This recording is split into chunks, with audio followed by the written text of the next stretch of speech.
Jadi di dalam surat Luqman ayat 32, Allah menceritakan tentang orang yang berdoa ketika ada butuhnya aja.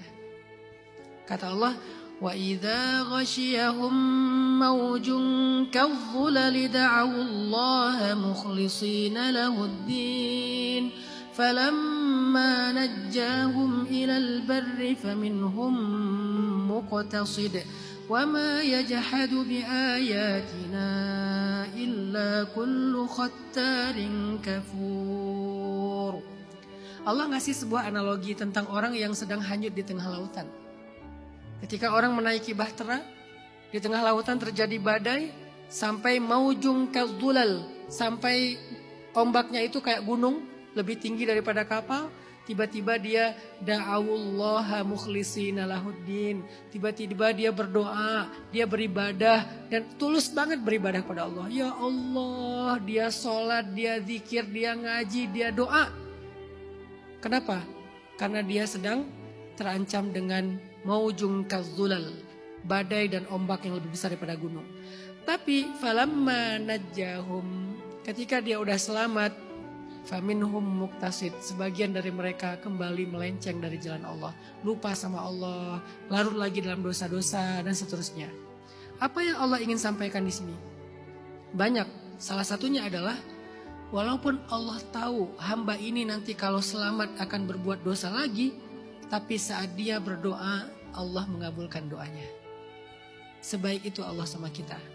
Jadi jangan berkecil hati kalau kita belum mampu solehnya istiqomah banget. Minimal saat kita lagi dalam keadaan susah kita soleh, ya udah coba manfaatkan dulu aja momentum itu untuk soleh. Siapa tahu keterusan nanti. Siapa tahu nanti gara-gara itu jadi dawam. Kita misalnya lagi ada musibah, tahajud selama 40 hari. Biasanya kalau udah 40 hari melakukan sesuatu, bakal dawam tuh. Jadi musibah, kesulitan hidup, bisa jadi sebuah momentum kita pulang lagi kepada Allah. Dan memang manusia kadang-kadang harus diingatkan dengan cara kayak gitu. Allah sering memanggil kita, kadang-kadang Allah memanggil kita sehari 5 kali loh. Dengan suara azan. Tapi kita gak datang. Subuh dipanggil, as-salatu khairum minan naum. Langsung tarik selimut. Seolah-olah an-naum khairum minas shalah. Tidur lebih baik daripada sholat ya. Allah panggil kita, ibaratnya Allah nelpon kita, kita reject. Zuhur dipanggil lagi. Hayya 'alas shalah.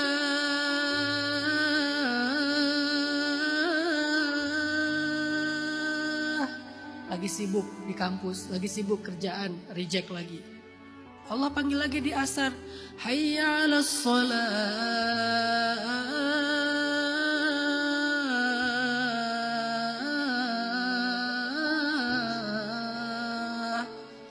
Lagi di jalan, baru pulang, reject lagi.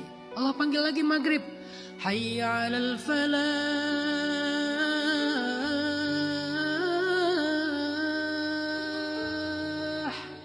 Baru juga sampai rumah, mau mandi dulu, reject lagi. Allah panggil lagi isya. Hayya 'alal falah.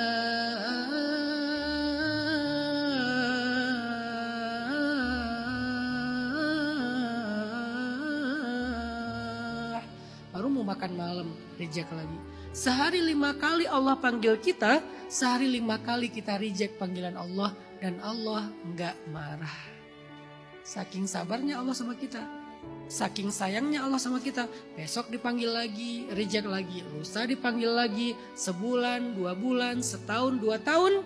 Selalu kita reject panggilan Allah, tapi Allah enggak marah sama kita. Padahal kalau Allah mau marah, bisa aja tiba-tiba kita tuli, enggak bisa dengar.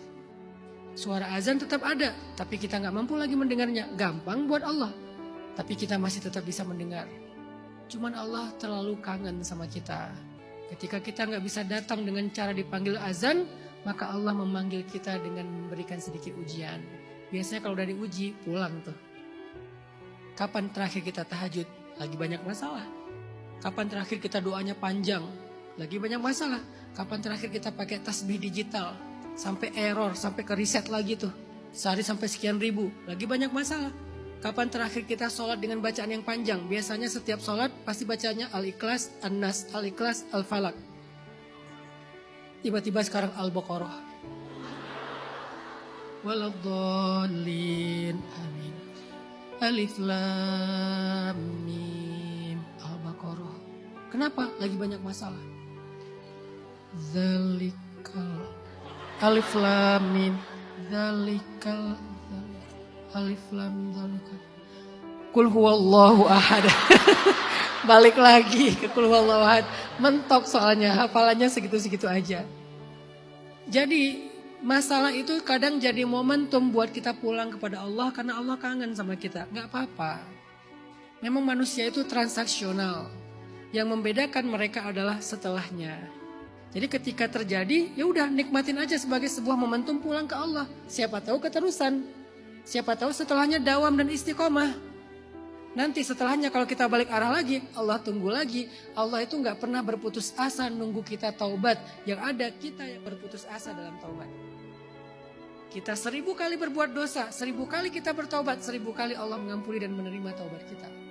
Sepanjang hidup kita berbuat dosa, sepanjang hidup berulang kali kita minta ampun dan dosa lagi, minta ampun, dosa lagi. Setiap kali kita minta ampun, setiap kali itu juga Allah tetap mengampuni dosa kita. Walaupun Allah tahu besok kita akan berbuat dosa lagi. Sebaik itu Allah sama kita. Allah tahu orang-orang yang Allah akan selamatkan di dalam lautan ini, kalau dia selamat nanti akan berbuat dosa. Tapi kalau waktu itu dia berdoa, Allah akan selamatkan dia. Maka teman-teman, jangan berputus asa dari rahmat Allah. Jangan berkecil hati dengan keterbatasan kita. Ya Allah, saya kayaknya belum pantas berdoa. Daripada saya berdoa transaksional, jangan gitu. Mintalah kepada Allah walaupun garam, kata Nabi. Mintalah kepada Allah walaupun garam. Apalagi yang lebih penting dari itu. Kurang garam aja di dalam masakan kita. Ya Allah, garam ya Allah. Seolah-olah gitu kan. Mintalah kepada Allah walaupun sekedar garam. Allah gak apa-apa dimintai.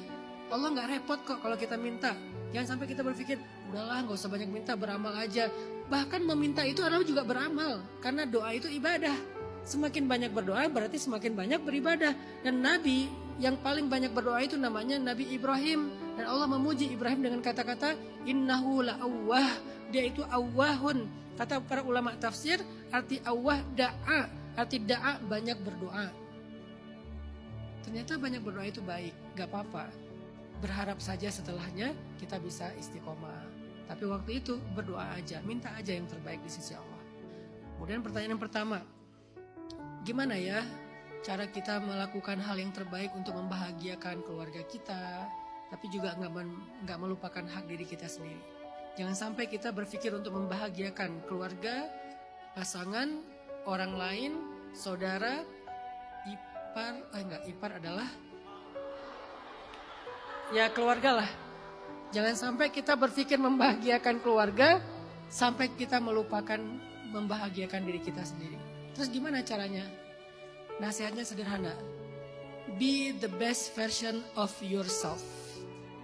Jadilah versi terbaik dirimu. Maka kamu otomatis membahagiakan orang-orang di sekitarmu. Jadi kalau kita pengen membahagiakan keluarga kita, orang tua kita, atau nanti pasangan kita, anak-anak kita, jadilah versi terbaik diri kita. Upgrade value kita, belajar lebih banyak ilmu tentang life skill, belajar lebih banyak ilmu tentang bijaksana, tentang akhlak, tentang adab, tentang moral, tentang banyak hal yang baik-baik. Upgrade terus value diri kita, jadilah versi terbaik diri kita. Otomatis di waktu yang sama kita sedang membahagiakan orang di sekitar kita. Dan juga membahagiakan diri kita sendiri. Jadi jangan berpikir tentang membahagiakan mereka adalah menuruti kata mereka. Nggak selalu gitu juga. Kadang ya, kadang enggak. Sangat relatif. Yang lebih mendekati absolut adalah jadi aja versi terbaik diri kamu. Pasti kamu bisa membahagiakan orang di sekitar kamu.